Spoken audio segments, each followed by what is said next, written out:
Welcome, everyone. We're going to be talking today about seasonal immune health from A to Zinc. And I just want to give some acknowledgement to my mentor, Neil Levin, who is also a certified clinical nutritionist, who I have to thank for some of the slides in this presentation.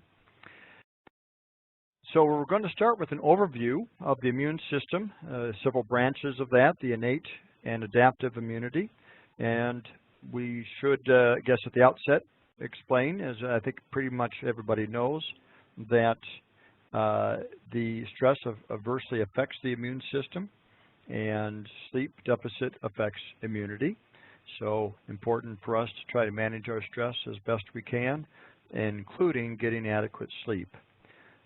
Probiotics and colostrum are important aspects of gut health that support immune competence. And we'll be talking briefly about nutrients such as vitamins A, C, D, and the important minerals selenium and zinc, and how they help with immune health. We will also be talking about Epicor yeast fermentate that is been in the marketplace for probably 20 years, but has a long history that has been pretty neat to discuss, and I'm particularly excited about. And we will briefly touch on Largerabinal Galactans. Try to say that fast 3 times. And we will also be discussing the importance of medicinal mushrooms and astragalus in some of our products as well. So let's start off with a brief overview of the branches of the immune system, the innate immunity and adaptive immunity. The important thing to understand, innate immunity is something that is innate to us as human beings. We acquire it from birth, particularly through the vaginal canal, but also, very importantly, through breastfeeding, where mother gives us colostrum in the first day of our lives, if we're fortunate enough to have been breastfed, and beyond the first day of life, and how that helps our immune system to be able to respond rapidly to microorganisms. But we also have the adaptive immune system, which we acquire and adapt over our lifetime.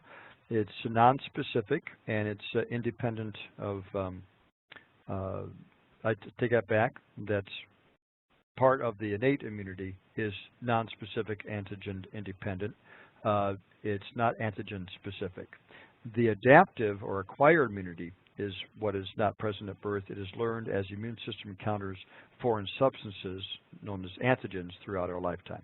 So both the innate and the adaptive immune systems influence the complement system, which is that blue triangle, and how that acts kind of like a switchboard which connects to various white blood cells and aids in coordinated responses.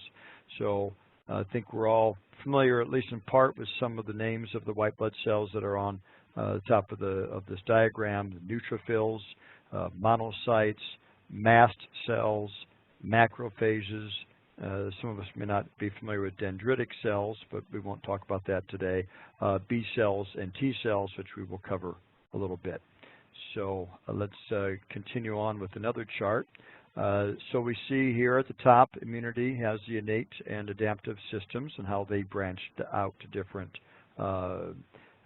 areas. So the adaptive or acquired immune system, which is on the right-hand side of this diagram, learns the best way to attack each antigen, begins to develop a memory for that antigen. So this is also known as specific immunity because it tailors its attack to a previously encountered specific antigen that has the ability to learn, adapt, and remember. So after the antigen is remembered, subsequent responses are quicker and more effective than those that occurred after the first exposure. And obviously this kind of ties into why vaccines have been popularized for over the past 60, 70 years that they've been developed. We're not going to get into the pros and cons of vaccines today. I know that's a very important subject to discuss, but we're just going to talk about this as an example in that regard. So other aspects of the immune system we talked about before, like neutrophils and monocytes and macrophages and natural killer cells or NK cells, B and T cell lymphocytes, all play specialized and coordinated roles in surveillance, detection, activation, and eventual destruction of pathogens and mutated cells. Now, we did talk about mast cells a moment ago. Mast cells are concentrated within the respiratory and the GI tracts and the skin, and they release histamine when encountering certain antigens which trigger allergic reactions such as hives and wheezing. People that are familiar with springtime allergies, for instance, and fall allergies are familiar with that kind of concept as well. Now, immunoglobulin A is considered a bridge between the innate and the adaptive immunity, and one type of immunoglobulin A is secretory immunoglobulin A, or IgA, and that is found primarily in the saliva and the GI tract. And you can think of it like the Coast Guard protecting the shoreline. So the white blood cells responsible for acquired or adaptive immunity are lymphocytes. Now they can branch out into T cell and B cells, both lymphocytes that are in the lymph system, but they branch out, and we'll cover that in the next slide.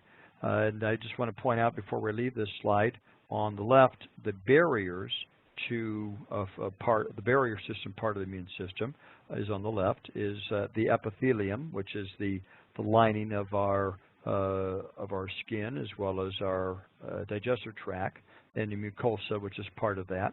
Digestive enzymes, which are an important part of that. Hydrochloric acid, for instance, helps to not only help break down our food, protein in particular, but also can help to inhibit the growth, or at least pathogens, fungi, bacteria, etc., that might be trying to come from our food, get past our stomach, and start to survive and grow in the small or large intestine. So digestive enzymes, especially hydrochloric acid, as well as as well as bile acids secreted by the liver and stored in the gallbladder and secreted by the gallbladder in response to fat meals. Those are important aspects of this as well.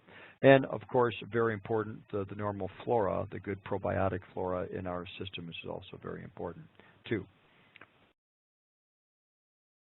So we did talk about T cell and B cells. Well, here's how they get the name T cells.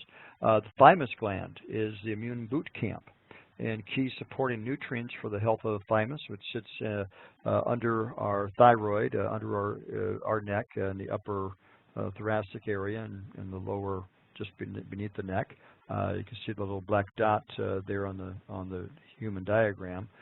This is where the thymus gland tends to be very large when we're young, and tends to shrink quite dramatically by the time we're a teenager, and by the time we're adults, it's much, much smaller. Key nutrients for the health of the thymus gland is vitamin A for healthy mucous membranes and white blood cells and immune response. Vitamin C is important for healthy immune support, and zinc, which also helps support thymus function and aids the immune response. So zinc is an important component of retinol binding protein, and retinol is another name for vitamin A. So retinol binding protein is necessary for transporting vitamin A in the blood, and zinc is an important part of that. And selenium influences both types of immune cells, being T cell lymphocytes, and deficiency is associated with a decreased production of T lymphocytes in response to harmful organisms. So going over the right-hand portion of this diagram on the right, the stem cells that are developed in the bone marrow, B cells go to the spleen and lymph nodes, but there's specialized ones that go to the thymus and become T cells. So T is for thymus. That's how it gets its name. And they, again, work in a very coordinated fashion in that regard. So natural immunity and host defense. Malnutrition has long been associated with increased susceptibility to infectious disease. A well-known example is the association of vitamin A deficiency with the development of severe measles infections, leading to a higher rate of mortality. So selenium deficiency, which we talked about a moment ago, mice deficient in selenium were more susceptible to infection with Coxsackie and influenza viruses, they also tend to develop severe pneumonitis when infected with a mild strain of influenza virus. Natural immunity and host defense, an ounce of prevention. So the importance of host nutrition is to optimizing the host's immune responses and hopefully preventing viral mutations which could cause increase in viral pathogenicity. So what nutrients and ingredients to support immune competence? We talked about some of those. Well, there's also additional ones. We touched on gut flora composition. A healthy microbiome can support normal antibody production. So there is a dynamic interplay between the microbiome and immune system and how it affects systemic immune system function. And this is where having good probiotic balance is important. Also, we do need to understand that the mouth and the respiratory tract also has a microbiome. Microbiome being, of course, where the probiotics reside and thrive. So a healthy oral balance, bacterial balance, is the first line of defense to keep the balance of bacteria in the mouth and body against disruptive influences such as stress, aging, and medications. Now, one in particular that is been popular in the health food industry for about 10 years or so, and one that we have in our product line, is the Streptococcus salivarius, known as Bliss K12. And the Bliss, B-L-I-S, stands for bacteriocin-like inhibitory substances. So the Streptococcus salivarius is a unique, naturally occurring probiotic strain, and it's one of the most numerous bacterial species in the oral cavity.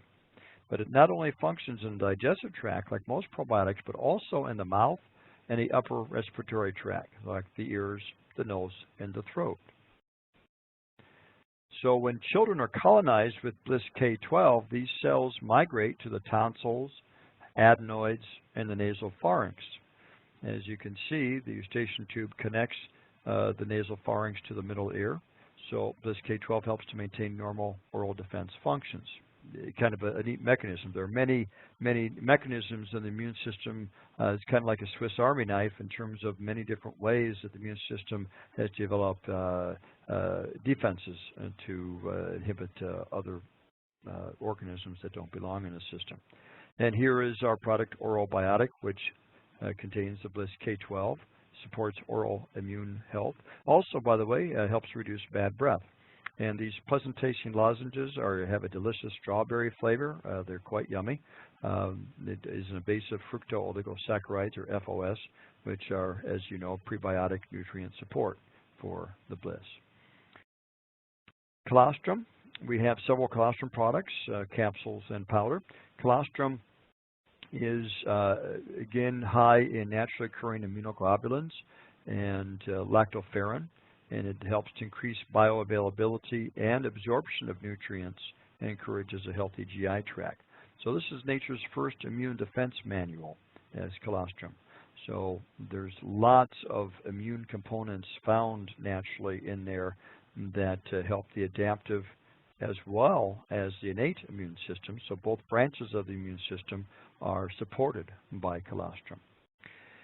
And we make no claims that all the components such as lactoferrin and lysozyme and lactoperoxidase and complement and proline-rich polypeptides, etc., are in colostrum, because we don't specifically test for them, but we do test for lactoferrin, which is a component that has very good immune support products in it.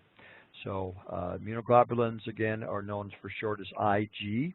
And so IgG, for instance, is one particular immunoglobulin, and there's another one known as IgM and IgE as well. Largerabinal Galactans are coming from a larch tree, and they help to support healthy intestinal flora and aid healthy immune functions. And a healthy, again, microbiome supports the immune system, promotes normal activation of specialized immune cells.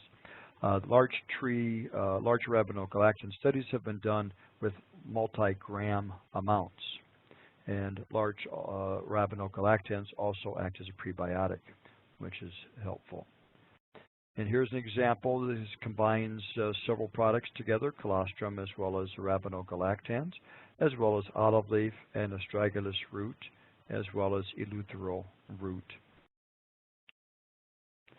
We also have another colostrum product. It's a very specialized one known as recovery factors. That's found in our Now Sports line. It contains a specific colostrum known by the patented trademark name Tcells, which is derived from colostrum. And it contains lysozyme, immunoglobulins, lactoferrin, and IGF-1 or insulin-like growth factor 1, which helps to support healthy repair and growth functions of the immune and gastrointestinal systems. Now, we make a claim that this can be helpful for athletes that tend to have their barrier function could be reduced by intensive stress. However, this can also be a product that the average person could benefit from. In my opinion, you don't have to be a stressed, exercising, Olympic-style pro-type athlete to benefit from recovery factors. And let's also touch on melatonin. Melatonin helps to promote normal sleep cycles. We all know that. But also aids in immune system regulation. And it's something that I like to take on a nightly basis. And if I'm not feeling well, I may double up on melatonin and typically wake up after a good night's sleep feeling fit as a fiddle. Now, one caveat is that melatonin should be avoided in autoimmune conditions. So let's touch on Epicor. It's a proprietary fermentation process that is derived from Saccharomyces cerevisiae yeast. Now, Saccharomyces cerevisiae is also what we would find in brewer's yeast and also baker's yeast. So it's very common yeast. And clinical studies have shown it to support the body's ability to initiate the proper immune response at the appropriate time, thereby helping to maintain a healthy immune system and a balanced immune system. So the story behind this, there was a company that was actually involved with working with this similar yeast to fermentate back in the 30s, 40s, 50s, 60s, 70s, 80s, and today. That is based in Iowa. And they discovered that their factory workers that were exposed to the dust in the air that this material that they worked with tend to had better overall immune health than the office workers in the same company who were not exposed to this. And they did additional research. They found that it does indeed support a balanced, healthy immune system. So Epicor is neither a yeast nor a beta-glucan specifically, although yeast is used to make it, and it does contain some beta-glucans, but also many other natural compounds. So it's quite a unique product. But again, very important to understand that the immune system needs to be balanced. There's just like we have a military in this country that helps to protect us in times of war, when we need to marshal our forces and fight the battle that needs to be fought. But we also, when it's time of peace, we don't want the military patrolling our citizenry and the streets unnecessarily, treating everybody like criminals, which is not, or like enemies, for should say. So Epicor has that ability to modulate or balance the immune system, helps support a healthy immune system when it needs to be, but also helps to tone it down when the battle has been fought and hopefully won. So Epicor, when used on a daily basis, can support a proper functioning of a immune system, bringing it into a state of balance. So thus, as I mentioned a moment ago, more modulatory than stimulating. And here's an example of one of our products that contains Epicor. There's also the vitamin C as well as vitamin D, which we will touch on a little bit later. Zinc, which we mentioned earlier relating to healthy immune system, and selenium, and the Epicor, as well as olive leaf extract. We will not touch on olive leaf extract today. Now, another interesting botanical compound is Andrographis paniculata. Registered trademark name for that is Pear Actin, which is a patented extract of Andrographis paniculata that has been shown to support a healthy and balanced immune response by modulating the immune system's production of specialized immune cells. The typically researched amount is 100 milligrams in most studies. We have that Pear Actin in a 10 milligram amount in our air defense formula, which is for healthy respiratory function and seasonal immune support. And you can see that it has some of the nutrients we mentioned earlier. Vitamin A as a 50-50 blend of beta-carotene and retinol palmitate. Retinol palmitate is a stable form of vitamin A. Vitamin C, vitamin E, magnesium, zinc, selenium, and manganese in this formula, along with a number of other supportive botanicals, elderberry, echinacea, the Largerabinal Galactans, olive leaf extract, astragalus root, ginger root, and a few amino acids, the L-arginine, L-glutamine, and L-lysine. So it's a nice blend, nice combination of things. And here's one of our more popular products called Allybiotic CF. I will leave it up to you to decide what CF stands for, but it's something that you would associate with winter. This contains a good amount of elderberry, which is from fruit and berry concentrate. Elderberry is helpful, so supportive immune system. Olive leaf again, which pops up again and again in a number of our products. Garlic extract and oregano oil and Arabinal galactan again, and rosemary oil. So very nice formulation in that regard as well. And here's immune recharging mushroom blend called Immune Renew.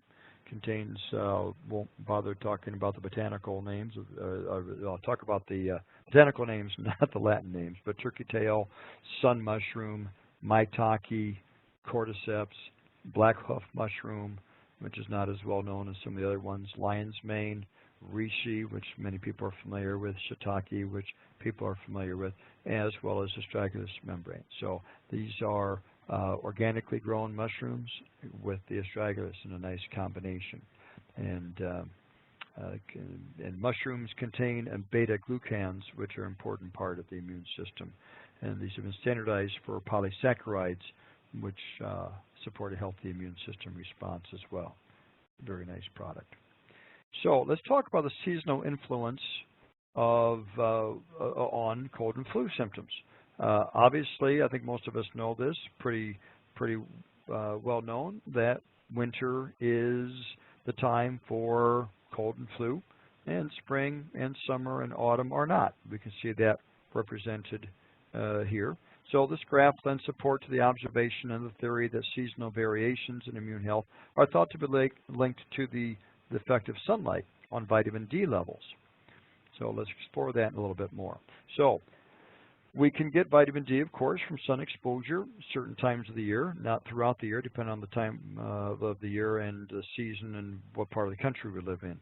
So obviously, if we live closer to the equator, we would get good sunlight year-round, but when we are in the northern hemisphere, as we are, tends to be obviously not as robust during the winter months.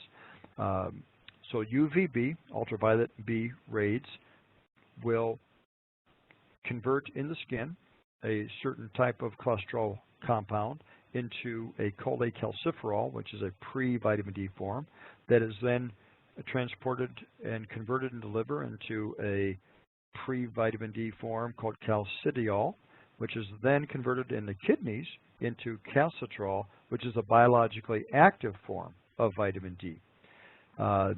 We see in this box here that this influences calcium absorption from the bowels and also calcium reabsorption from the kidneys and the release from bones.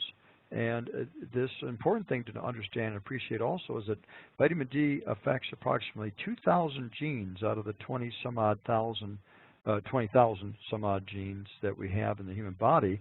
Roughly 10% are influenced by vitamin D. So it's a very important, and up until recent years, underappreciated role of vitamin D in the body. And it does help involved in regulation of cell proliferation, and it does affect every tissue, including the brain, and can also affect leptin signaling, what has to do with weight and appetite control. Let's see, is there anything else I want to cover? Well, I guess one of the things I just want to point out is that liver and kidney health is an important part of the vitamin D equation. So when people may have impaired liver function or impaired calcium function, we can't just assume that someone who might take a vitamin D supplement, for instance, may get the benefits that they're looking for. And what are the deficiency risk factors? Well, advanced stage, the older we get, less likely we are to convert our vitamin D for reasons I mentioned. And if we are indoors a lot, institutionalized, homebound, and when I say et cetera, that could be people that work a 9-to-5 type job Monday through Friday and don't get out as much on the weekends during summer months. So it can be a factor. Sunscreen use, SPF of greater than 15 can actually reduce the skin's vitamin D production by 99%. So as important as sunscreens are, as important as it is to prevent burning of our skin, we also need to be aware that there is a need for perhaps the first 20 minutes or so of sun exposure to help us make more vitamin D in our skin. And if one is dark-skinned, one makes much less vitamin D potentially compared to Caucasians. And if one is exposed to air pollution in major cities, that can create an issue. Winter months, northern latitudes certainly reduces our ability to make vitamin D. We don't make it during the fall, winter, and early spring months unless you're fortunate to live in places like Hawaii or maybe southern Texas or places like Florida. Interestingly, obesity can be a factor in vitamin D deficiency. The larger people actually have lower vitamin D levels and because vitamin D is not available to the body as much. And if one is malabsorbing due to celiac disease, which is a severe form of gluten intolerance, autoimmune condition, or has Crohn's disease, which affects the bowels, or cystic fibrosis, then there can be an issue there where one is not absorbing vitamin D as well. Renal and liver disease, I mentioned earlier, can be a factor. And if one is on certain medications, anti-epileptic or HIV medications, that can also affect vitamin D status. So a lot to keep in mind. So it's never as simple as how much vitamin D do I need to take. There's a lot of factors involved. The FDA released a new reference dietary intakes for vitamin D last year. The level for, depending on one's age, can range from a low of 400 IUs for infants to 600 IUs through the area from 1 year of age all the way up to 70 years. And then the government has established 800 IUs as more important for people 70 years and over. These certainly are not necessarily upper limits. These are conservative government recommendations, but there are certainly other medical organizations that have advised higher intakes than that. Important to know that there are, as you can see, under each 400 or 600 or 800 IU, you'll see microgram amounts, 400 IUs being 10 micrograms, 600 IUs being 15 micrograms, and 800 IUs being 20 micrograms. These are what we're starting to see appearing now on labels in terms of translating an international unit, which is a measure of activity, into an actual weight amount, which is listed in micrograms, 10, 15, or 20. And good rule of thumb, if you can remember that 400 IUs is 10 micrograms, if you're trying to translate into 4,000 IUs, which is 10 times more, well, it'd be 10 times more of 10 micrograms or 100 micrograms. So you'll be seeing that on labels as well. So some simple math there to help guide us in the future when people are asking, why is this number on here? What does this mean? We can help them understand that it has to do with a weight measurement as opposed to a unit of biological activity. And let's wrap up with a very important book written by Dr. Michael Holick, and a quote, I'm going to quote him. Dr. Michael Holick is one of the leading vitamin D researchers in the world for the last 30+ years, and he wrote a book a few years ago called The Vitamin D Solution, which I highly recommend. And here's a quote from part of his book. I recommend to all of my patients that they should take 2,000 to 3,000 IUs of vitamin D a day from dietary sources, sensible sun exposure, and supplements. I believe that it's important for women to take at least 2,000 IUs of vitamin D a day. And he continues, there continues to be a strong evidence that increasing vitamin D intake has other health benefits besides those for bone health. And he concludes, from my perspective, there is no downside to increasing your vitamin D intake to levels I have recommended in the vitamin D solution, which is 1,000 IUs of vitamin D a day for children and 2,000 to 3,000 IUs of vitamin D for adults. And you can certainly get references. He's had a number of research articles you can find on PubMed. For instance, this one is quoted from the New England Journal of Medicine. So again, this is general advice regarding safe levels. Some people may require more, especially if shown to be deficient based upon blood tests. So it's important to help encourage people to know their vitamin D levels by getting blood testing. How often? Well, some people say, I get it done once a year. Well, maybe once a year might be adequate, but depends on what time of the year that was done. If one had their vitamin D levels done in the summer, let's say July or August, for instance, and it showed a good number, what is their vitamin D level going to be in January if they're living in the cold northern climates? Don't know. Depends on, again, how much vitamin D they're getting from a supplement. They're not going to get any from the sun unless they're living in a warmer area.